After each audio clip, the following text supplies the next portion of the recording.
The train, for its type, is the most powerful vehicle on land, and the engines of Sodor are the power behind the docks, industries and branch lines that make up the world-renowned North Western Railway. These are the stories of Sodor.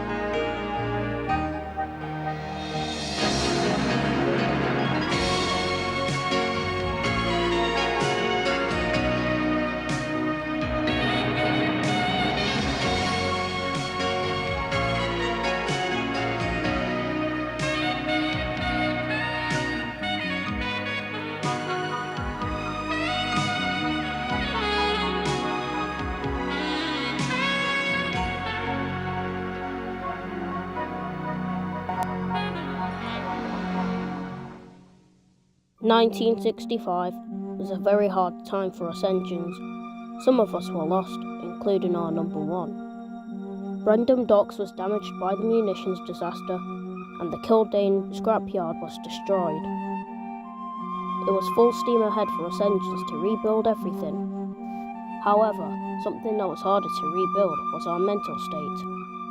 A lot of us were depressed by the loss of our fallen friends, most notably Percy. He was absolutely devastated over his best friend's death. Until Sir Topham Hatt bought replacement engines, which is a story for another day. Percy had to take Annie and Clarabelle, and unfortunately, depression had affected his work. He pulled his train at a crawl, meaning he was late.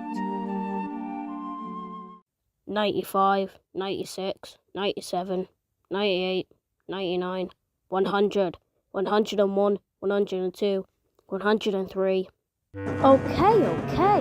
No need to wait any longer and count like you're some sort of third grader. 103 seconds late. Where have you been, lazy bones? Oh dear. I'm so melancholic over Thomas's death. No one understands my case. You don't know how much I suffer. Rubbish. You're too fat. You need exercise. Oh, come on, Henry. Aren't you depressed over our friend's death as well? Yes, but it doesn't affect my workload. Excuse me, you have to double your goods trains now. How's it not affecting your workload? That's not what I meant, you idiot. Depression doesn't justify laziness. You're a real prat, Henry. Crash into another brake van and get sent to Darlington again. Then we'll have some peace and quiet. What did you say, you green caterpillar with red stripes who crawls like one too? I don't. Who's been late every afternoon this week? You know what? Forget crashing into a brake van. Throw yourself off a cliff at Caldy Fell. What now? You've left your guard behind. Oh, God, man. Oh, crap. You moron. Sorry, Colin. That's the third time this week. Right then, Percy. Time to go. And this time, don't leave your train behind. Fuck off! Oh dear, this can't be good. And I'm afraid it wasn't. Soon, market day came. The harbour yard was filled with the sweet smell of fruit from faraway land. Sir Topham Hatt put two of his engines in charge of taking the fruit to all the markets, those being James and Peckett. Both engines watched as strawberries, oranges, melons and bananas were carefully loaded onto their trucks at the both harbours. On that day, Peckett set off from Brendam with a train of fruit.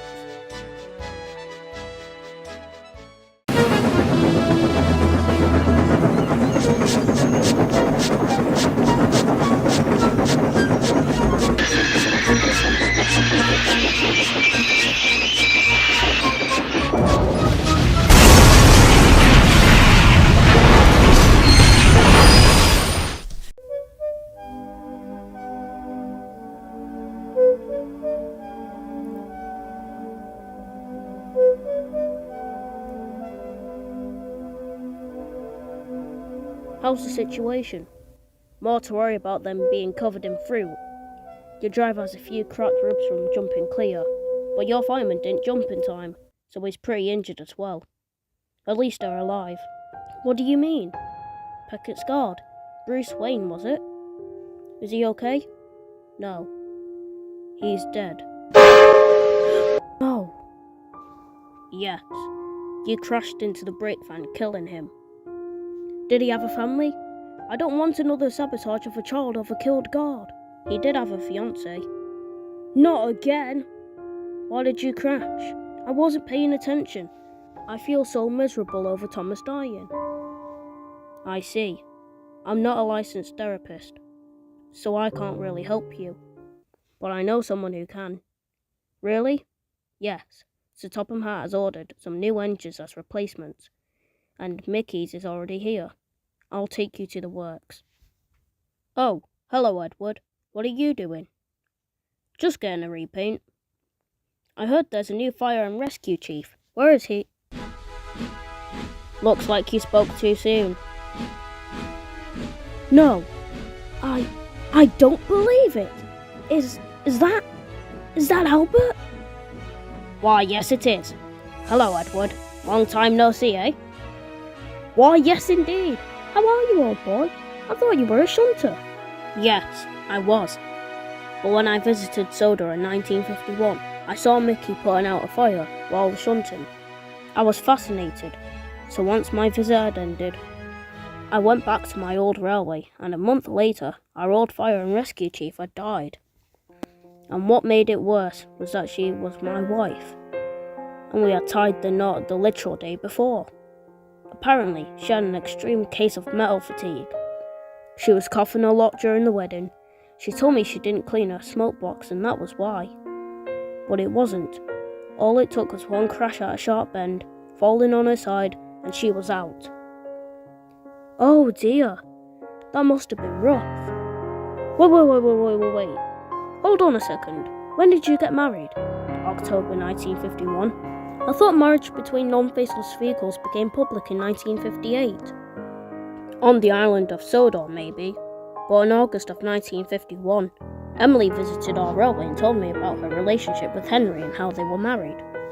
All of us engines were fascinated with the idea of engines being married, that it soon spread, and I couldn't pass the opportunity with my girlfriend, Katniss. Pity we didn't even spend 24 hours married. Anyway, after she died, I asked my controller if I could be her replacement as a fire and rescue chief. My controller agreed, so I started practice and became a chief. Once I heard my inspiration had died, I was sad. And you fit the role as a chief and a hero too. Remember back in World War II, when you pulled some oil wagons out of the yard to prevent an even bigger explosion? You were a great hero. Indeed. Are you sad about Mickey now? Yes, I am, but I know how to deal with my sadness. That's because you're a therapist and know how to get rid of your depression. I'm not. You have depression? Yes, I do. Thomas died. He was my best friend, and so obviously I'd be depressed. I see. Well, I see there's no time to rest. I have my first patient. I like to keep busy. First, can you tell me what Thomas meant to you and about your friendship? Yes, I shall.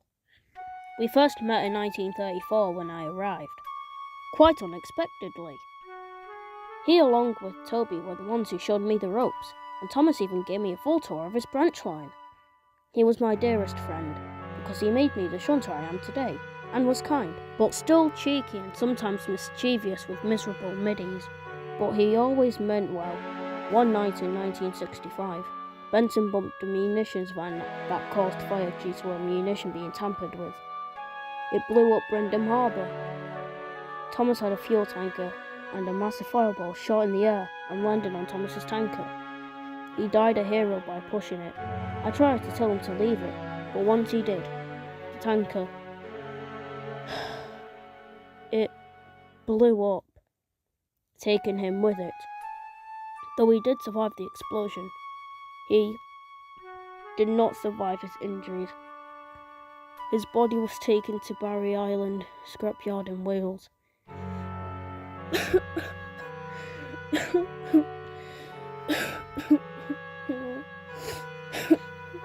I'm sorry, Albert. I didn't mean to cry like a little kid. It's okay, Percy. Crying is normal. You have a good reason to do that. He must have meant a lot to you. No wonder you're depressed. But you're not alone. I was depressed too when I heard my inspiration for my job. Mickey had died. Has there been any more deaths? Oh, yes, there has been, unfortunately. Jeffrey, Peter, Thomas, Benson, Mr. Nigel Zorro, and Mickey, gone. Oh dear, 1965 must have been quite a rough year for Sodor. I think most of the engines are depressed over deaths too. You're not alone, dear Percy. Everyone, including myself, knows how you feel. And I know your friends as well as myself are always here to help. Indeed, whatever life may bring, we are never alone. We're together, forever as one. Thanks, guide. Percy, if you're still sad, you should know that at least you had a best friend. There are people and even engines who have never once had a true friend, and you should be happy that you had one.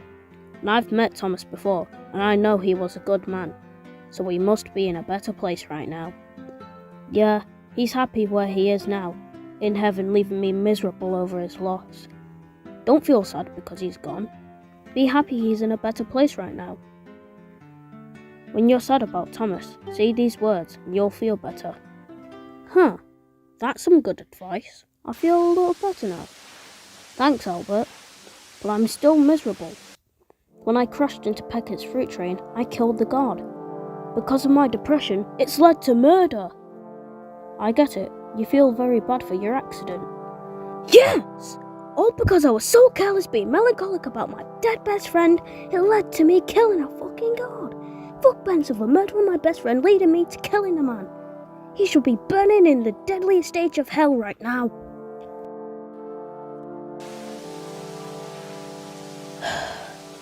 I'm sorry for my outburst. That's alright. Feel free to be angry. But still, depression is no reason to murder someone. It isn't. You should have been more careful, Percy. You should have concentrated on your job. I know, and the guard had a fiancée, so maybe she'll get her revenge on the railway, and on me for killing her lover. What makes you think that? Because the son of a guard of the Middies, Sean Creedy, sabotaged our railway. I don't want it to happen again. Percy, don't fear about what will happen in the future. It won't help and only makes things worse. Thanks. Anytime, Percy. Anytime. Well done, Albert. I'm proud of you, my former furnace colleague. Thanks, Edward. Now, how do you feel, Percy? Much better, Albert. If I keep thinking about Thomas, I'll remind myself that he's in a better place now and concentrate on my work and think positive about the future. Good. While you're still at the works and we're not being repaired, you're still going to have therapy sessions so that you're not sad anymore, and see if you've used my advice. Understood? Yes, Chief. Please, call me Albert. Now then, let's get you fixed. I just need to get that flatbed of green water that Toby brought. I'm pleased to say that after being repaired and given therapy, Percy was able to recover from the loss of our number one. Though Sir Topham Hatt had a few words with him for not paying attention, and he was sentenced to 30 days in Railgate. His trains were mostly on time, and was much happier, though that didn't mean he was always on time. Late again. We've had a nasty accident on the crossing, and I had to take a different line that was longer. Pah, that's an excuse. You're still depressed, and you're making excuses. I am not. Do you think I won't fall for your trick, slow coach? It's not a trick, old square wheels. Shut up, Dirty Percy. Don't call me Dirty Percy. But you are dirty. You're covered in dust. That's what happens when you work at a quarry. Something you should know by now, you green whale. That's not a whale. That's a monster. Shut up, you brats. Finally, I can escape this misery. But you started it. Did not. Fuck off.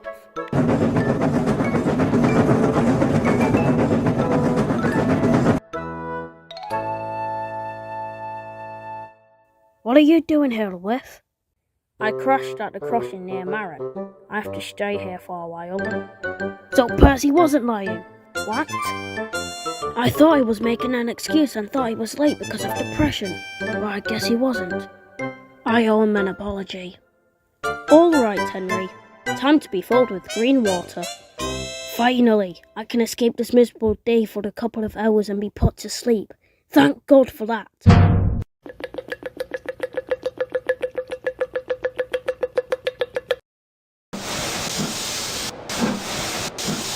Hello, Percy. What do you want? I'm so sorry for being so mean. I saw a whiff at the works after having my accident, and I realised you were right. I'm sorry. That's all right, Henry.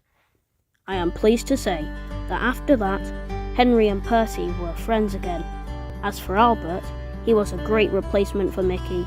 He helped in emergencies, brought the breakdown train for crashes, and gave therapy to all of us that were sad over our colleagues' deaths.